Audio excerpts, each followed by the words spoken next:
श्रवण कुमार की कथा आप सब तो जानती होंगे, जो नहीं जानते हैं आज मैं आपको श्रवण कुमार की कथा कहता हूं कि ये कहानी त्रेता युग की है। उस समय श्रवण कुमार नाम का एक बालक था। उसके माता पिता अंधे थे और उन्होंने श्रवण को कई मुसीबतों का सामना करते हुए पाला था। श्रवण कुमार बचपन से ही अपने माता पिता का बहुत आदर करता था। जैसे जैसे श्रवण बड़ा होता गया उसने घर की जिम्मेदारी अपने कंधों पर ले ली। अपने अंधे माँ बाप की जिम्मेदारी श्रवण कुमार ने अपने कंधों पर ले ली। वह रोजाना सुबह उठकर सबसे पहले अपने माता पिता को स्नान कराने के लिए तालाब से पानी भर कर लाता था। इसके बाद तुरंत जंगल की ओर लकड़ियां बीनने जाता। फिर लकड़ियां लाने के बाद श्रवण चूल्हा जलाकर माता पिता के लिए खाना बनाया करता था। श्रवण को इतनी मेहनत करते देख उसकी माँ उसे हमेशा टोकती थी। कहती थी, श्रवण बेटा तुम इतना सारा काम अकेले क्यों करते हो? खाना तुम मुझे बनाने दिया करो, मैं आसानी से बना लूंगी। अंधी माँ ये बात अपने बेटे श्रवण कुमार से कहती है। इसके बदले तुम थोड़ा आराम कर लिया करो। माँ अंधी है तो क्या हुआ, माँ की ममता तो है ना। माँ की इन बातों को सुनकर श्रवण कुमार कहता, नहीं माँ, मैं ये सारे काम आप लोगों के लिए ही तो करता हूँ। भला अपने माँ बाप के लिए किए गए कामों से कैसी थकान, उल्टा मुझे तो खुशी मिलती है। श्रवण कुमार की इन बातों को सुनकर उसकी माँ भावुक हो गई। वो रोज भगवान से प्रार्थना करती, हे प्रभु इतना ध्यान रखने वाला श्रवण जैसा बेटा हर माता पिता के घर पैदा हो। जय हो श्रवण कुमार की। श्रवण के माता पिता नियमित रूप से भगवान की आराधना करते थे। वह उनके लिए फूल और पूजा की अन्य सामग्री लाता और फिर खुद भी बिना देर किए माता पिता के साथ पूजा में शामिल हो जाता था। श्रवण कुमार धीरे धीरे बड़ा हुआ और जल्दी से घर के सारे कार्य को खत्म करके बाहर काम पर निकल जाया करता था। एक दिन श्रवण अपने माता पिता के साथ बैठा हुआ था। तभी उन्होंने श्रवण से कहा कि बेटा तुमने हमारी हर ख्वाहिश पूरी करी है। अब हमारी केवल एक ही इच्छा है जिसे हम पूरी करना चाहते हैं। यह सुन श्रवण कुमार ने उनसे पूछा, हे माता, हे पिता, ऐसी कौन सी इच्छा है जिसे आप पूरा करना चाहते हैं? आप केवल आदेश दें, मैं आपकी हर ख्वाहिश को पूरा करूंगा। इस पर श्रवण के पिता ने कहा कि बेटा अब हम बूढ़े हो चुके हैं और हम चाहते हैं कि मरने से पहले तीर्थ यात्रा के लिए जाएं। भगवान की शरण में जाकर हमें सुकून की प्राप्ति होगी। अपने माँ बाप की बात सुनकर श्रवण कुमार सोचने लगा कि वह उनकी इस इच्छा को कैसे पूरा करेगा। उस समय बस और ट्रेन तो नहीं हुआ करते थे, ऐसी कोई सुविधा उस समय नहीं होती थी। साथ ही उसके माता पिता देख भी नहीं सकते थे, नेत्रों से अंधे थे। ऐसे में उन्हें तीर्थ यात्रा कराना भला कैसे संभव हो पाता। तब श्रवण कुमार को एक तरकीब सूझी। वह तुरंत बाहर गया और वहां से 2 बड़ी टोकरियां लेकर आया। उसने उन दोनों टोकरियों को एक मजबूत डंडे से मोटी रस्सी के सहारे लटकाकर एक बड़ा सा तराजू बना दिया, जिसे हम कांवड़ भी कहते हैं। फिर श्रवण कुमार उस तराजू में अपने माँ बाप को बारी बारी से गोद में उठाकर बैठाने लगा।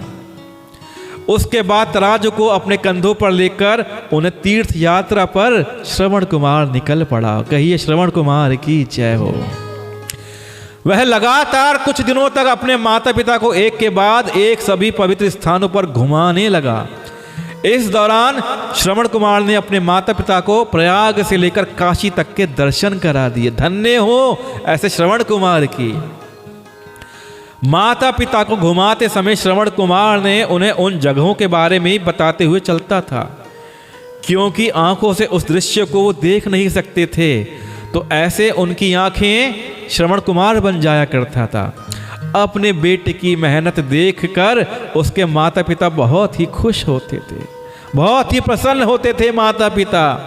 उन्होंने एक दिन श्रवण से कहा, बेटा हम देख नहीं सकते लेकिन कभी भी हमें इस बात का दुख नहीं हुआ।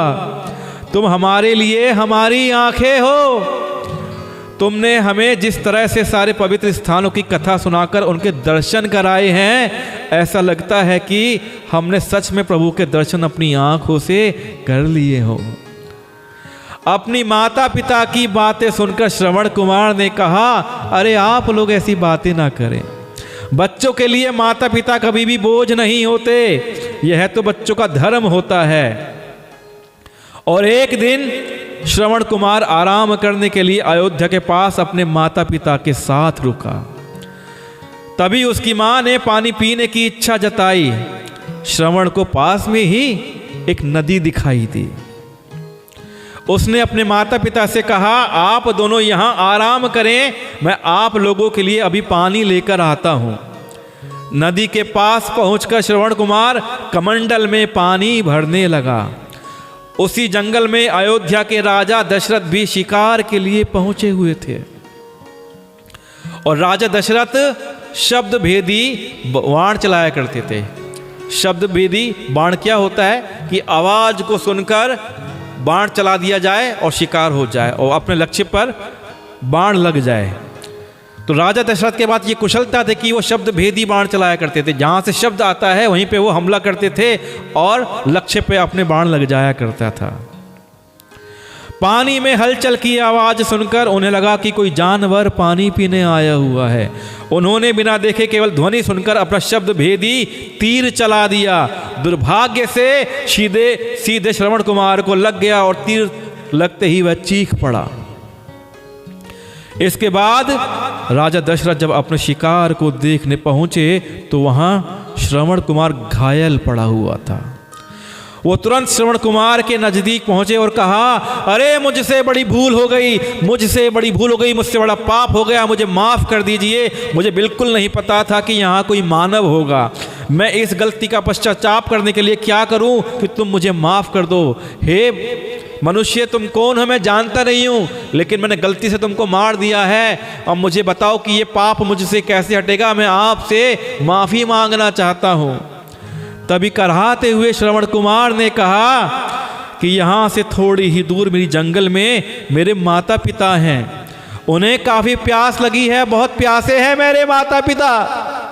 आप उन तक यह पानी पहुंचा दीजिए और मेरे बारे में उन्हें कुछ भी मत बताना। इतना कहते कहते श्रवण कुमार की सांसें रुक गई और श्रवण कुमार ने अपने प्राण त्याग दिए।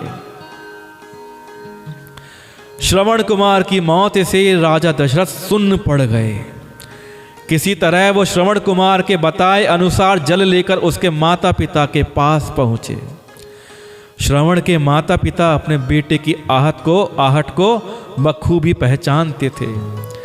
जब राजा दशरथ उनके करीब पहुंचे तो उन्होंने आश्चर्य से पूछा, तुम कौन हो और हमारे श्रवण को क्या हुआ, वह क्यों नहीं आया? राजा दशरथ उनके सवालों का जवाब नहीं दे पाए। उन्होंने चुपचाप पानी उनकी तरफ बढ़ा दिया। तभी श्रवण की मां चिंतित स्वर में जोर से बोली कि तुम कौन हो, मेरा बेटा कहाँ है, ये बताते क्यों नहीं? श्रवण की मां की चिंता को देखकर राजा दशरथ ने कहा, मां मुझे माफ कर दीजिए। शिकार करने के लिए मैंने जो तीर चलाया था वो आपके बेटे श्रवण कुमार को लग गया है। मुझे आप लोगों के बारे में बताया, इसलिए मैं यहां पानी लेकर चला आया। इतना कहकर राजा दशरथ चुप हो गया। राजा दशरथ की बातें सुनकर श्रवण की मां जोर जोर से नाम पुकारते हुए रोने लगी। हा श्रवण, हा श्रवण, हा श्रवण। उन दोनों ने अपने बेटे की मौत के गम में राजा दशरथ के लाए हुए पानी को हाथ तक नहीं लगाया। श्रवण के पिता ने तभी राजा दशरथ के पुत्र के वियोग का श्राप दे दिया। अब राजा दशरथ को श्रवण के पिता ने पुत्र वियोग का श्राप दे दिया। कुछ ही देर बाद श्रवण के माता पिता ने विलाप करते हुए अपने प्राण त्याग दिए। बताया जाता है कि श्रवण कुमार के पिता के श्राप के परिणाम स्वरूप ही राजा दशरथ को अपने पुत्र राम से दूर रहना पड़ा। राजा दशरथ के श्राप को पूरा करने के लिए ही भगवान राम को 14 वर्षों का वनवास हुआ, जिसका माध्यम दशरथ की पत्नी कैकेयी बनी। श्रवण के पिता को ही श्रवण के पिता की ही तरह राजा दशरथ भी अपने बेटे से दूरी को बर्दाश्त नहीं कर पाए और उन्होंने अपने प्राण त्याग दिए। और देखिए, राजा दशरथ के 4 पुत्र हैं, राम, भरत, शत्रुघ्न, लक्ष्मण। और जब उनके प्राण निकले तो उनके पास में चारों में से एक भी पुत्र नहीं था। यह था श्राप श्रवण कुमार के माता पिता का।